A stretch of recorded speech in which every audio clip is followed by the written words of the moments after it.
لبیک یا حسین لبیک یا حسین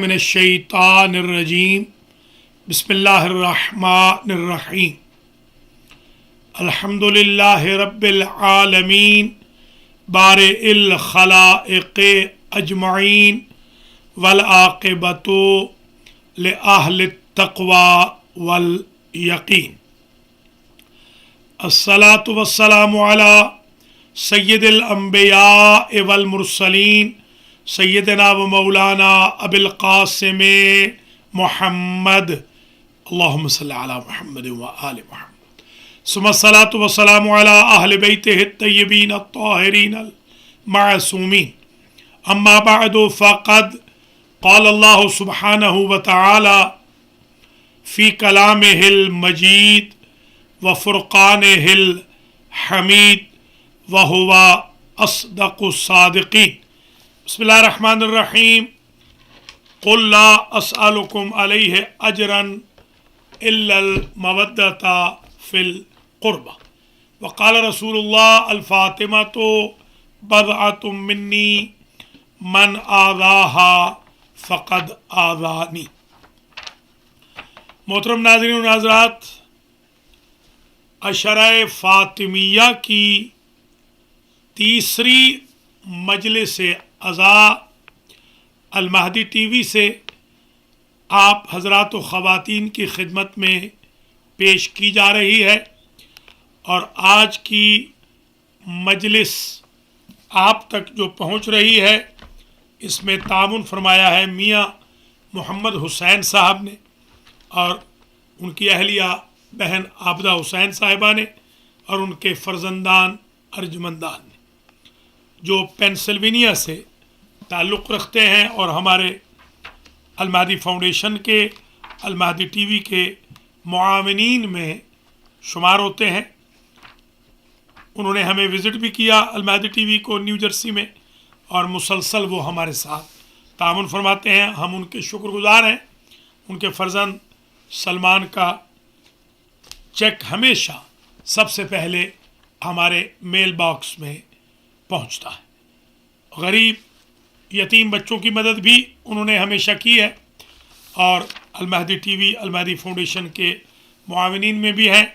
اللہ کریم میاں محمد حسین، بہن عابدہ حسین اور ان کے دونوں فرزندان ارجمندان کو زندہ و سلامت رکھے، اور بانیان مجلس کی حوائج شرعیہ کو پورا فرمائے۔ ہماری گفتگو کل سے ان آیات کے بارے میں شروع ہوئی تھی کہ جو آیات بی بی فاطمۃ الزہراء سلام اللہ علیہا کے حق میں نازل ہوئیں۔ ان آیات میں سے کل جو آپ کی خدمت میں آیہ تطہیر سیاق و سباق کے ساتھ پیش کی گئی تو بہت سارے مسائل حل ہو گئے کہ آیہ تطہیر کا حقیقی مصداق خاندان سیدہ ہے، اور سیدہ سلام اللہ علیہا کا وجود پاک مرکز طہارت ہے۔ آج جس آیہ وافی ہدایہ سے گفتگو کا آغاز ہوگا وہ آیت الاجر بھی کہلاتی ہے، آیت المودت بھی کہلاتی ہے۔ ارشاد ہوتا ہے قل لا اسألکم علیہ اجرا الا المودۃ فی القربہ، اے میرے حبیب فرما دیجئے میں اجر رسالت کے طور پر تم سے کسی شے کا مطالبہ سوال نہیں کرتا ہوں، میں جو تم سے مانگتا ہوں وہ میرے قربا کی مودت ہے۔ اس مضمون کی آیات قرآن مجید میں جا بجا موجود ہے۔ مثلاً ارشاد ہوتا ہے قل ما اسألکم علیہ من اجر الا من شاء ان یتخذ الی ربہ سبیلا وما اسألکم علیہ من اجر ان اجری الا علی رب العالمین وما اسألکم علیہ من اجر ان اجری الا علی رب العالمین. یہ جملہ ریپیٹ ہوا ہے سورہ شعراء میں. پھر ارشاد ہوتا ہے کہ قل ما اسألکم من اجر فہو لکم ان اجری الا علی اللہ. سابقہ انبیاء حضرت نوح علیہ السلام ہوں یا دیگر انبیاء ہوں، سب کے سب یہ کہتے ہوئے گئے ان اجری الا علی اللہ، ان اجری الا علی رب العالمین، کہ ہم اجر نہیں مانگیں گے، ہمارا اللہ دے گا. یا قوم لا اسألکم علیہ اجرا قل لا اسألکم علیہ اجرا ان هو الا ذکری للعالمین. اگر اس مضمون کی آیات کو آپ ملاحظہ فرمائیں تو اندازہ یہ ہوتا ہے کہ اس مضمون کی آیات میں کسی بھی نبی نے اپنی امت سے اجر کا مطالبہ نہیں کیا. اب آ جائیے سورہ شورا کی آیت نمبر 23 میں. یہ سورہ نمبر 42 ہے اور آیت نمبر 23 ہے. اس میں اللہ سبحانہ و تعالی اپنے حبیب کو حکم ارشاد فرما رہا ہے کہ اے میرے حبیب قل فرما دیجئے لا اسألکم علیہ اجرا، میں نہیں مانگتا تم سے اے میری امت والو اجر، مگر جو مانگتا ہوں الا المودۃ فی القربہ، وہ ہے کہ میرے قربہ سے مودت رکھنا.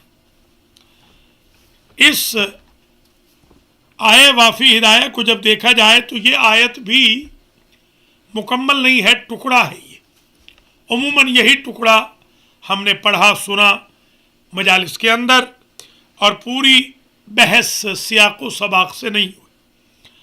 اب ذرا آیت نمبر 23 جو لوگ گھروں میں ہیں قرآن کھول سکتے ہیں، قرآن کھول لیں.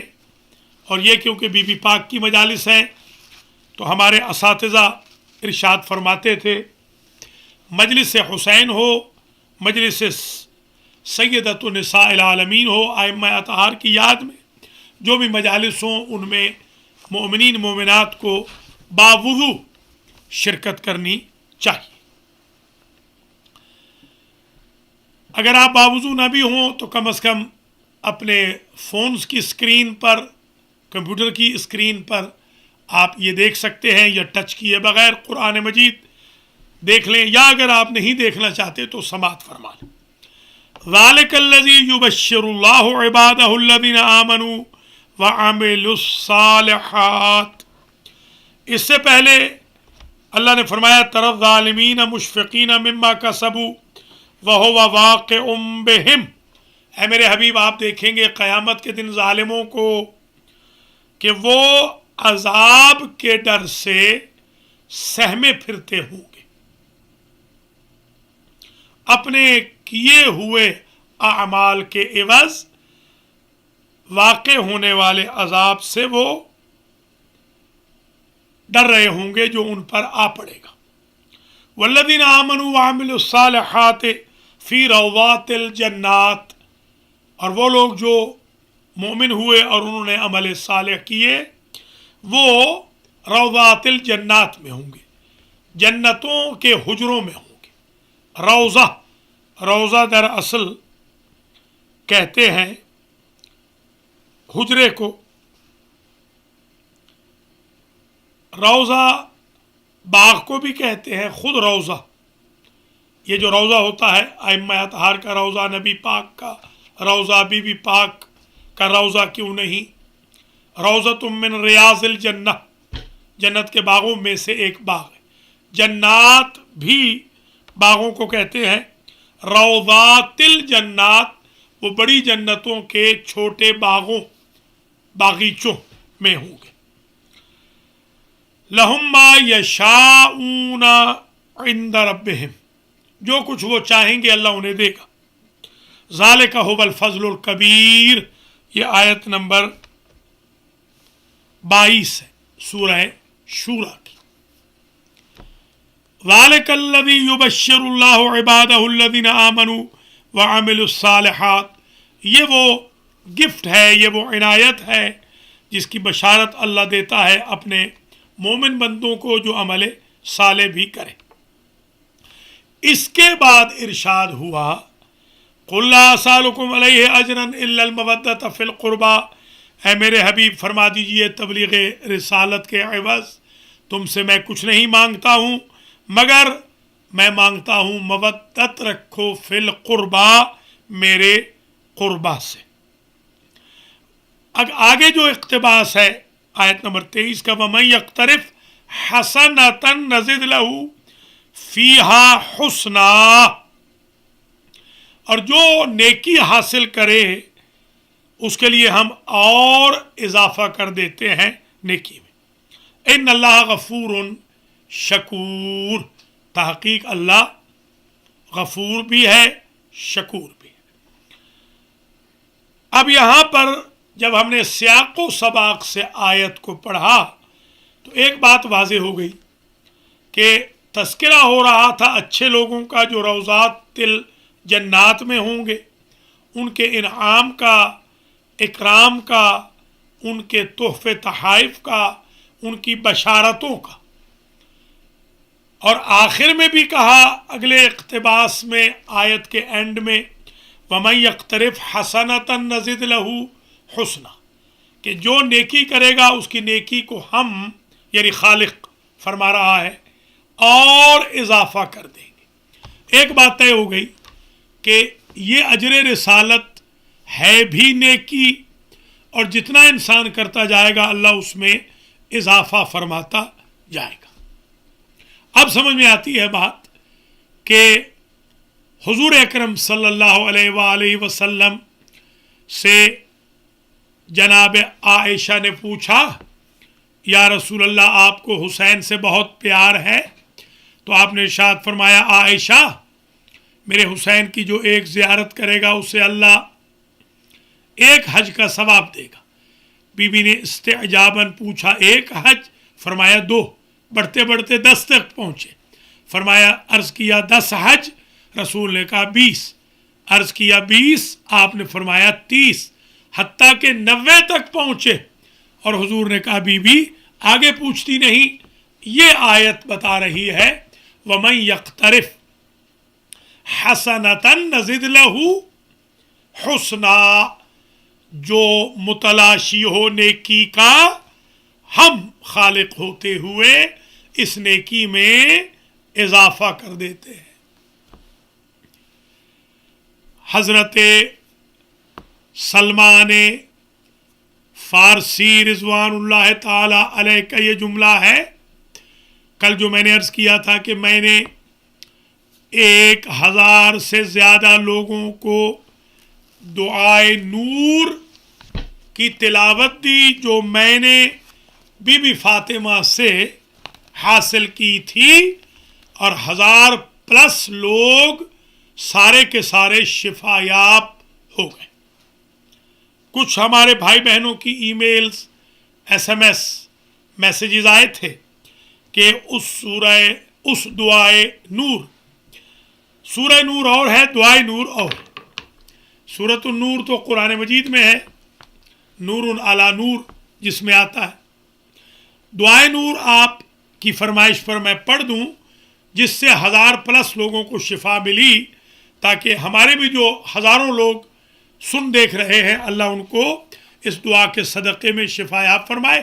ہمارے پاس وہ دعا موجود بھی ہے، آپ کی خدمت میں ہم بھیج بھی سکتے ہیں، ہمیں ای میل کر دیں یا ہمیں فون کر دیں۔ ای میل کرنا ہو تو almahditv@gmail.com، فون کرنا ہو تو ہمارا فون نمبر ہے 718-556-2264۔ بسم اللہ الرحمن الرحیم۔ بسم اللہ نور النور، بسم اللہ نور النور، بسم اللہ نور علی نور، بسم اللہ الذی هو مدبر الامور، بسم اللہ الذی خلق النور من النور، الحمد للہ الذی خلق النور من النور وانزل النور علی الطور فی کتاب مستور فی رق منشور بقدر مقتدر علی نبی محبور، الحمد للہ الذی هو بالعز مذکور وبالفخر مشہور، وعلى الصراط وعلى السراء والضراء وعلى السراء والضراء مشکور، وصلی اللہ علی سیدنا محمد وآلہ الطاہرین۔ یہ ہے دعائے نور۔ تو آپ نے ملاحظہ فرمایا کہ ایک کو دی تو وہ شفا یاب ہوا، 1000 کو دی تو وہ شفا یاب ہوئے، 1000 پلس کو دی تو سارے شفا یاب ہوئے۔ وَمَنْ يَقْتَرِفْ حَسَنَةً نَزِدْ لَهُ فِيهَا حُسْنًا۔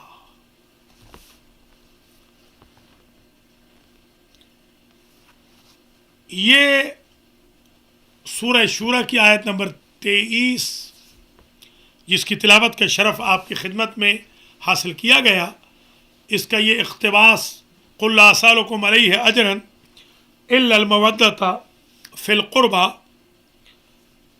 یہ کہہ رہا ہے کہ اجر رسالت مودت فی القربہ۔ ایک بحث تو یہ کرنی ہے کہ قربہ کہا، اقربا کیوں نہیں کہا؟ عربی میں اور بھی الفاظ ہیں، اقربا بھی کہا جا سکتا تھا، اقارب بھی عربی میں استعمال ہوتا ہے، قربہ کیوں کہا؟ تو اکثر مفسرین نے تو لکھا قربہ مصدر ہے، جو نبی کا قریبی ہے اس سے مودت کرو۔ مودت کیوں کہا، محبت کیوں نہیں کہا؟ حالانکہ محبت بھی قرآن میں موجود ہے، محبت منی، مودت کیوں کہا؟ پہلی بات کا جواب یہ ہے کہ قربہ مصدر ہے، جس کا معنی یہ ہے کہ جو نبی سے قریب ہو اس سے مودت رکھی جائے۔ گویا اجر رسالت نبی کے قریبیوں کی مودت ہے۔ نبی کے قریبی وہی ہیں جو مصادیق اہل بیت ہیں۔ حضور فرما کے گئے انی تارکن فیکم الثقلین، کتاب اللہ و عطرتی اہل بیتی۔ قریبی وہی عطرت ہے۔ علی منی وانا منہ، الفاطمہ بضعۃ منی، حسن منی، حسین منی۔ کسی صحابی کو، کسی زوجہ کو، کسی دیگر عزیز کو حضور نے منی نہیں فرمایا۔ پوری تاریخ میں آپ کو اگر حضور کی بابت منی ملیں گے تو ٹوٹل 4 ملیں گے۔ یا مولا علی کو کہا، یا بی بی فاطمہ کو کہا، یا حسن مجتبیٰ کو کہا، یا حسین شہید کربلا کو کہا، صلوات اللہ وسلامہ علیہم اجمعین۔ اگر اس آیت سے مراد یہ ہو کہ قریبیوں کی مودت اجر رسالت ہے تو ان سے زیادہ کوئی قریبی نہیں ہے۔ حضرت عائشہ ارشاد فرماتی ہیں کہ رسول جب گھر سے نکلتے سفر پر تو سب سے آخر میں فاطمہ الزہرا کو ملتے، اور جب سفر سے پلٹتے تو آپ کا حکم ہوتا کہ سب سے پہلے مجھے فاطمہ ملے۔ تو گویا سب سے زیادہ جو قربت کا اظہار حضور نے فرمایا وہ بی بی فاطمہ سے کہا فرمایا، یا پھر مولا علی سے، یا حسنین شریفین سے۔ علی اقرب منی، علی مجھے مردوں میں سب سے زیادہ قریب ہے۔ امتی ازواج سب محترم ہیں، صحابہ کرام سب محترم، جو بھی صحابہ اور ازواج ہمارے آقا سے وفا کرتے ہیں ان سے وفا کرنا ہمارا شرعی وظیفہ اور فریضہ۔ مگر صحابہ کرام کی نسبت حضور کے ساتھ وہ نہیں جو یہ چار ہستیوں کی ہے، ازواج مطہرات کی نسبت بھی وہ نہیں۔ مثلا نبی کی زوجہ، نبی کی ازواج، نبی کی امت، نبی کے امتی، نبی کا صحابی، نبی کے اصحاب۔ جب امت جڑتی ہے نبی سے تو کا کے ذریعے، اور جب اہل بیت جڑتے ہیں نبی سے تو سے کے ذریعے۔ کا کے کی کا وہ رشتہ ہوتا ہے جو کبھی ٹوٹ بھی سکتا ہے، مگر سے والا رشتہ ٹوٹ نہیں سکتا دنیا اور آخرت میں۔ اس لیے سب سے زیادہ قریبی وہ ہوگا کہ جس کا رشتہ ٹوٹ نہ سکے۔ میں اس کی مثال عرض کرتا ہوں، اگر کوئی صحابی نعوذ باللہ حضور کو چھوڑ جائے، بے وفائی کر جائے، جیسے عبداللہ ابن ابی کی مثال آپ کے سامنے ہے، تھا تو صحابی مگر منافق ہو گئے۔ منافقین، سورہ منافقون جن کے بارے میں آیا ہے، اذا جاءک المنافقون قالوا نشهد انک لرسول اللہ واللہ یعلم انک لرسولہ واللہ یشہد ان المنافقین لکاذبون۔ یہ جو سورہ آیا ہے منافقون کا، جو جمعہ میں سنت مؤکدہ ہے کہ امام جمعہ پہلی رکعت میں سورہ جمعہ پڑھے اور دوسری میں سورہ منافقون پڑھے۔ یہ سورہ منافقون ان لوگوں کے بارے میں آیا ہے کہ جو حضور کے ساتھ تھے مگر پشت پیچھے حضور کو چھرا گھونپنے کا کام کرتے تھے، حضور سے اکنامکل بائیکاٹ کرتے تھے وغیرہ وغیرہ۔ تو وہ منافقین حضور کے صحابی نہ رہے، جو دغا کر گئے۔ یا اگر کسی زوجہ کو حضور طلاق دے دے تو وہ امہات المومنین میں رہے گی، حضور کی زوجیت میں نہیں رہے گی۔ کوئی یہ رشتہ بھی ٹوٹنے والا ہے۔ امتی جب تک کلمہ پڑھتا ہے امتی رہتا ہے۔ آج کل میں محسوس کر رہا ہوں بہت سارے لوگ نعوذ باللہ ثم نعوذ باللہ مرتد ہو رہے ہیں، تو جو مرتد ہو گیا اس کا امت محمد سے کوئی تعلق نہیں رہا۔ یہ مرتد پہلی صدی ہجری میں بھی ہوتے تھے، آج بھی ہو رہے ہیں۔ اللہ کریم ہماری کمیونٹی کو محفوظ رکھے ارتداد سے۔ تبھی تو مرتد فطری کی توبہ بھی قبول نہیں ہوتی، پنشمنٹ ہے اسے کہ جو مسلمانوں کے گھر میں پیدا ہوا تھا اسے کوئی زحمت تو نہیں کی، تو کم از کم اسے اس اسلام کو سنبھال کے رکھنا چاہیے۔ تو گویا مودت فی القربہ ان ہستیوں کی مودت ہے کہ جو حضور سے کسی عارضی رشتے سے نہیں جڑتے، بلکہ حضور سے ان کا رشتہ اتنا دائمی ہے کہ روح اور بدن کا انفصال بھی ان کے رشتوں کو توڑ نہیں سکتا۔ اللہ آپ سب کو لے جائے مدینہ منورہ میں۔ اگر آپ رسول ذاتی کی قبر پہ کھڑے ہو کر زیارت پڑھیں گے تو یہ نہیں کہیں گے کہ یہ رسول کی بیٹی تھی، آج بھی ہے۔ اس طرح حضور آج بھی رسول ہیں، محمد الرسول اللہ، وہ ٹوٹنے والا رشتہ نہیں۔ تو ایک تو یہ استدلال ہے جو آج میں آپ کی خدمت میں عرض کرنا چاہ رہا تھا۔ ایک احتمال اور سن لیجئے جسے ندرت کے ساتھ وہذا الاحتمال من الشواذ، وہ یہ ہے کہ قربا مؤنث ہے، اس میں تفضیل اقرب کا، اقرب جو مردوں میں زیادہ قریب ہو، قربا جو خواتین میں نبی کے سب سے زیادہ قریب ہو۔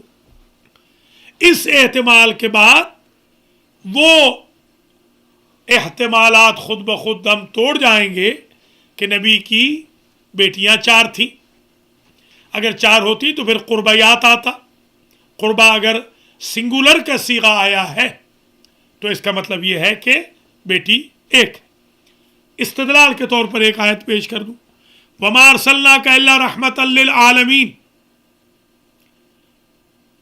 اگر رحمت عالمین کی حضور ہے تو انہی حضور کی یہ حدیث شریف ہے کہ گھر میں بیٹا ہو تو نعمت ہوتا ہے، گھر میں بیٹی ہو تو رحمت ہوتی ہے۔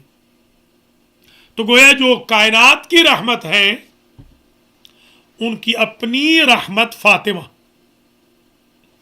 تو اگر بیٹیاں 4 ہوں تو پھر یوں ہونا چاہیے تھا، وَمَا أَرْسَلْنَاكَ إِلَّا رَحْمَةً لِّلْعَالَمِينَ۔ رحمتن جو سنگولر ہے بتاتا ہے کہ رحمت عالمین کے لیے حضور ہیں، تو ان کی بیٹی بھی ایک ہی ہے کہ جو عالمین کے رحمت کی رحمت ہے۔ ایک گزارش اور سماعت فرما لیجئے، حضور کے جو القاب ہیں ان میں نعمت للعالمین میں نے نہیں پڑھا، حالانکہ حضور نعمت ہے مگر ہے نہیں لقب، رحمت للعالمین ہے۔ یہی اس بات کی دلیل ہے، اگر حضور کی نسل اگر بیٹے سے چلتی تو حضور ہوتے نعمت للعالمین، کیونکہ نسل بیٹی سے چلی ہے اس لیے حضور ہے رحمت للعالمین۔ تبھی تو شاعر مشرق، مصور پاکستان حضرت علامہ اقبال رحمت اللہ علیہ نے جب شہزادی کا تعارف کرایا تو یوں کہا، فارسی کی منقبت کی نظم میں، مریم از یک نسبت عیسیٰ عزیز، از سے نسبت حضرت زہرا عزیز۔ مریم جو اللہ کی نظر میں عزیز ہیں، ایک نسبت عیسیٰ کی وجہ سے کہ عیسیٰ کی مادر گرامی ہے۔ اس قسم کی 3 نسبتیں فاطمہ کو حاصل ہے۔ کون کون سی؟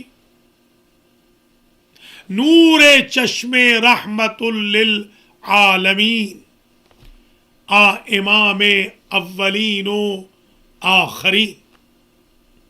ایک نسبت تو یہ ہے کہ نور چشم رحمت للعالمین ہے بی بی فاطمہ، وہ جو اولین و آخرین کے امام ہیں، سرور کائنات، منجی بشریت، علت غائی کون و مکان، حضرت محمد مصطفیٰ صلی اللہ علیہ وآلہ وسلم، جو رحمت للعالمین ہیں، ان کی آنکھوں کے نور کا نام ہے فاطمہ۔ بانوے تاجدار حل عطا، مرتضی شیر خدا مشکل کشا. مولا علی جیسے تاجدار حل عطا کی زوجہ ہیں.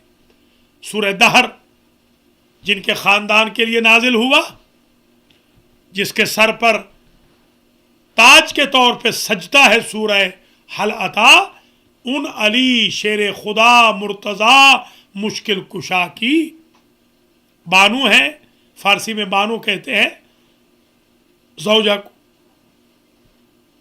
مادر آں مرکز پرکار عشق، مادر آں کارواں سالار عشق.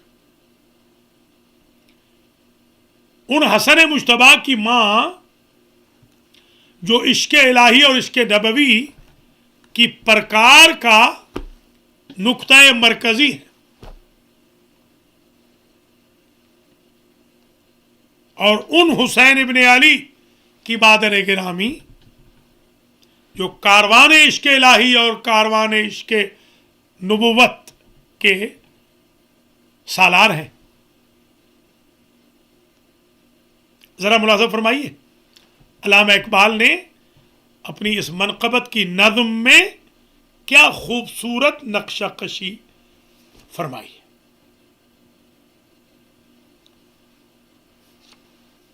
علامہ اقبال یہاں تک فرماتے ہیں، اشک او برچید جبریل از زمین، ہمچو شبنم ریخت بر عرش بری. علامہ فرماتے ہیں کہ یہ جو عرش چمکتا ہے، یہ ان آنسوؤں کے صدقے میں چمکتا ہے جو جبریل بی بی فاطمہ کے بہنے والے آنسو لے گئے تھے اور انہوں نے عرش پہ جا کے ڈال دیے تھے. قیامت تک ان اشکہائے فاطمہ کی وجہ سے عرش الہی چمک رہا ہے. گویا وہ عرش بھی چمکتا ہے جس پہ بی بی کے آنسو ہوں، اور وہ فرش عزا بھی چمکتا ہے. عرش مکان ہو جاتا ہے جہاں شہزادی اپنی اولاد کے لیے آنسو بہا دے. گویا علامہ اقبال نے ایک مسئلہ اور بھی حل کر دیا کہ آنسو بہانا کوئی بدعت نہیں ہے، ورنہ عرش پر جبریل کیوں لے جاتے. اشک او برچید،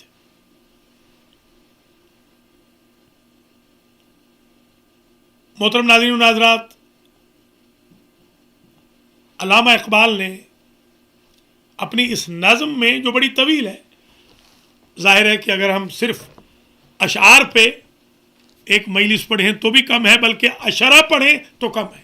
جو اشعار کہے گئے بی بی فاطمہ سلام اللہ علیہا کے بارے میں، حتیٰ کہ آج میں دیکھ رہا تھا کچھ اشعار تو وہ ہیں جو مولا علی نے کہے.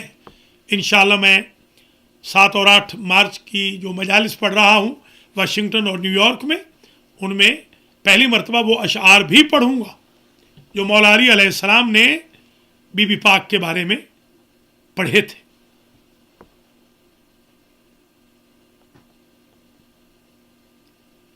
علامہ اقبال نے اینڈ میں یہ بھی کہا، رشتہ آئین حق زیر پاست، پاس فرمانے جناب مصطفیٰست، ورنہ گرد تربتش گردید میں سجدہا بر خاک او پاشید میں. فرماتے ہیں مجھے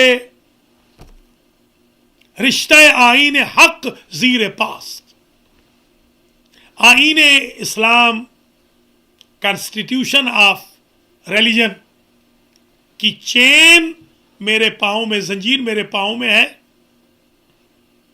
اور میں حضرت محمد مصطفیٰ صلی اللہ علیہ وآلہ وسلم کے پاک فرمان کا پابند ہوں، ورنہ میں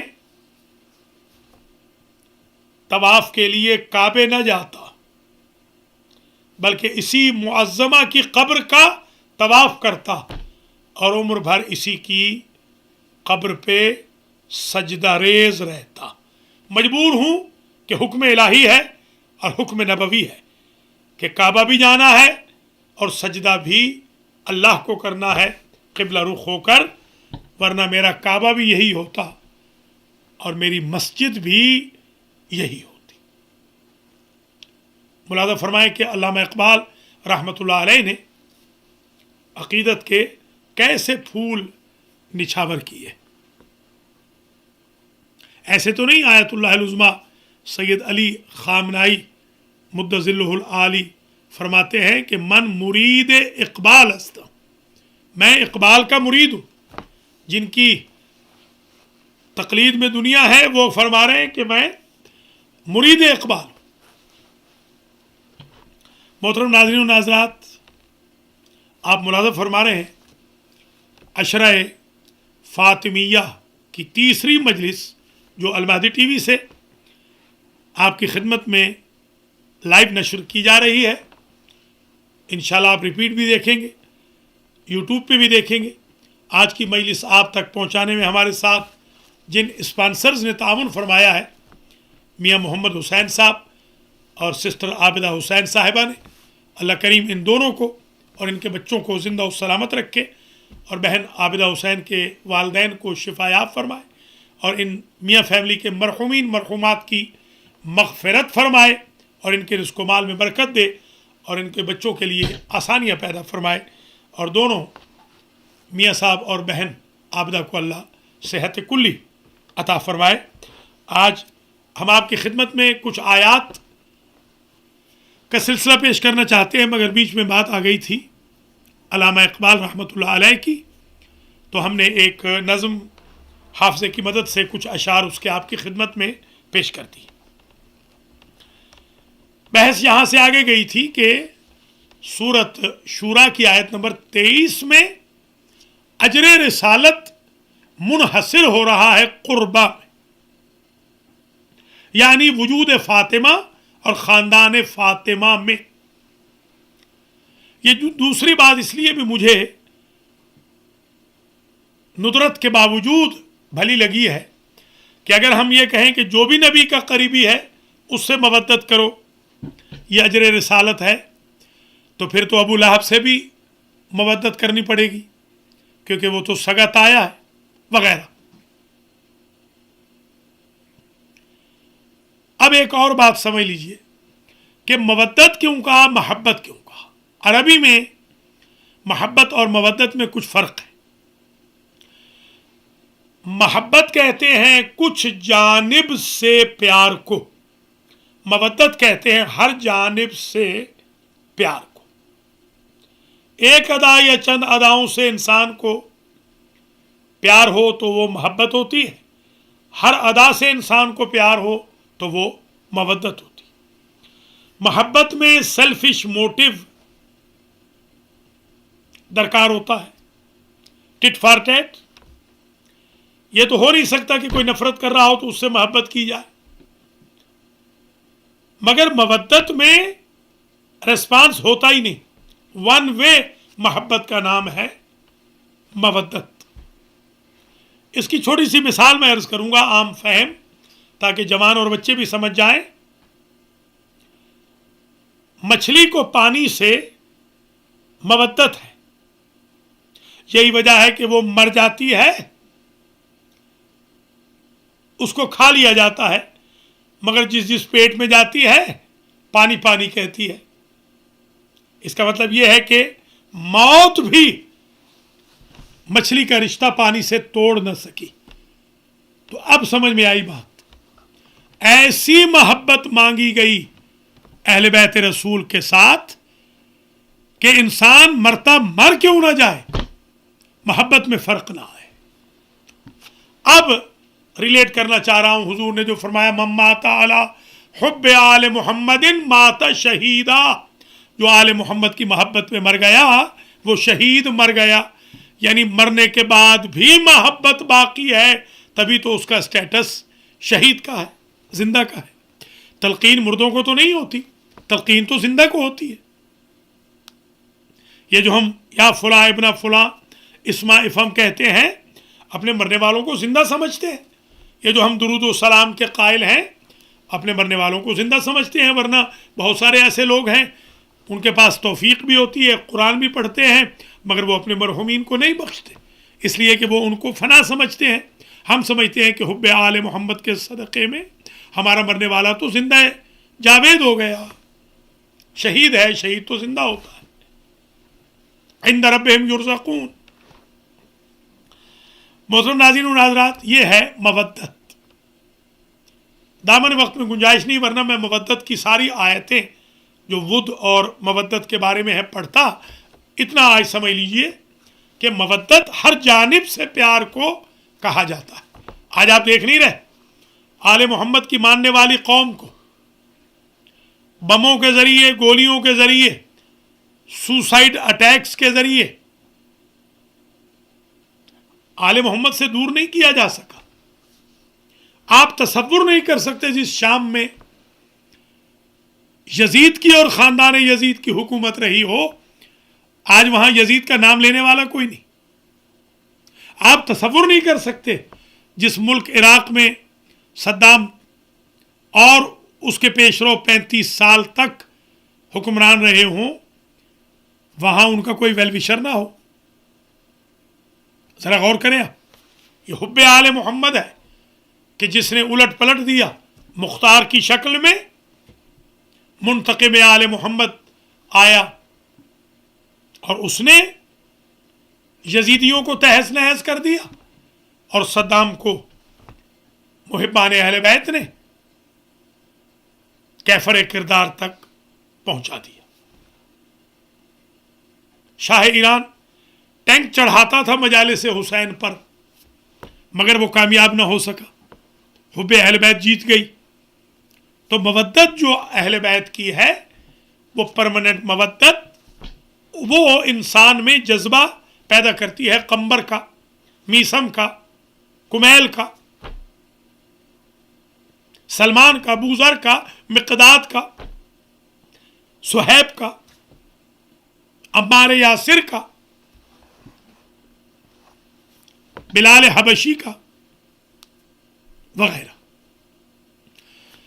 محترم ناظرین و ناظرات، ہم نے آپ کی خدمت میں سورہ شورى کی آیت نمبر 23 کے سیاق و سباق سے یہ ثابت کیا کہ اجر رسالت نام ہے مودت اہل بیت کا،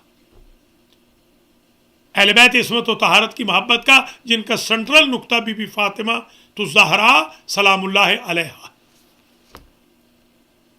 یہی وجہ ہے کہ مولانا کوثر نیازی نے کہا تھا، میں اس کا خود شاہد ہوں، موچی دروازہ میں ایک تقریر ہو رہی تھی، میں بھی مدعو تھا، مولانا کوثر نیازی مرحوم بھی مدعو تھے، جن کا تعلق مسلک اہل سنت سے تھا۔ تو مرحوم نے کہا کہ میں عمرے کے موقع پر حجاز سے بی بی فاطمہ الزہرا کی قبر سے ایک پتھر اٹھا کر لایا تھا، اور میں نے وصیت کی ہے کہ وہ پتھر میرے کفن میں رکھا جائے، میرا ایمان ہے اس پتھر کو دیکھ کر فرشتے مجھ پر سختی نہیں کریں گے۔ اور مولانا ملک محمد اکبر ساکی مرحوم نے کہا تھا کہ اگر مجھے اجازت مل جائے تو میں بھیک مانگ کر بی بی فاطمہ الزہرا کا روضہ ایسا تعمیر کروں گا کہ دنیا میں ایسا کوئی اور روضہ سوائے رسول کے روضے کے یا مولا علی کے روضے کے نہیں ہوگا۔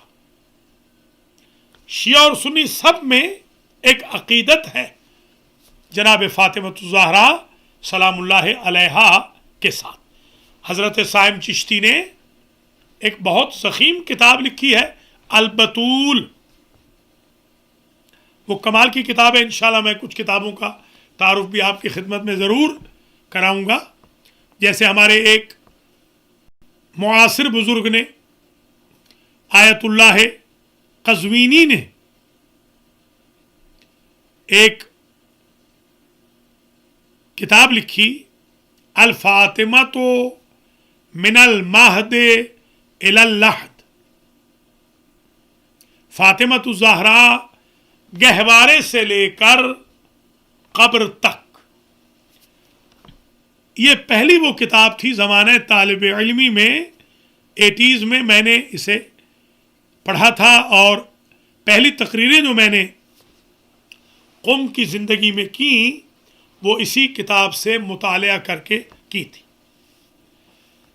سیدۃ النساء العالمین کے فضائل و مناقب کے لیے، مصائب کے لیے، تکالیف اور دکھوں کے لیے یہ ایک ٹیسٹ پیپر ہے یہ کتاب۔ الفاطمہ من المہد الی اللحد۔ اس کتاب کو لکھنے کے بعد آیت اللہ قزوینی، ان کی خدمت میں مجھے شرف یاب ہونے کا موقع ملا، سعادت نصیب ہوئی۔ اتفاق سے جس کوچے میں یہ رہتے تھے اتفاقاً میں بھی وہیں رہتا تھا، تو گویا یہ پڑوسی تھے ہمارے، تو ان کی خدمت میں بارہا شرف یاب ہوا، بلکہ کتاب بھی انہوں نے خود عنایت فرمائی تھی رحمت اللہ علیہ۔ آج سے کوئی 18-19 سال قبل ان کی وفات ہو گئی تھی، تو میں تو امریکہ میں تھا۔ انہوں نے، آیت اللہ قزوینی نے، اپنے گھر والوں سے کہا کہ جب صدام رخصت ہو جائے تو میری لاش کو امانتاً قم میں رکھ دینا، اور جب صدام چلا جائے تو جا کے میری لاش کو کربلا میں جوار امام حسین علیہ السلام میں دفن کر دینا۔ تو آلموسٹ 17 سال پلس کے بعد جب ان کی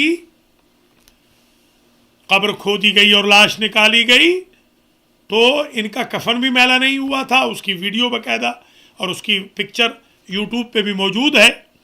اور جو عظیم بات آج عرض کرنا چاہ رہا ہوں اپنے آڈینس کی خدمت میں یہ ہے کہ وہ جو کتاب تھی الفاطمہ من المہد الی اللحد، وہ ان کے سینے پر یوں رکھی ہوئی تھی، کیونکہ وہ وصیت کر کے مرے تھے کہ اس کتاب کو میرے سینے پہ رکھ دینا، مجھے یقین ہے اس کتاب کی وجہ سے منکر و نکیر سختی نہیں فرمائیں گے۔ محترم ناظرین و ناظرات، آپ نے ملاحظہ فرمایا عشرہ فاطمیہ کی آج تیسری مجلس ہے، اور ہم آپ کی خدمت میں معروضات پیش کر رہے ہیں، اگرچہ ہم اپنی کوتاہ علمی، کم علمی کا اعتراف کرتے ہیں۔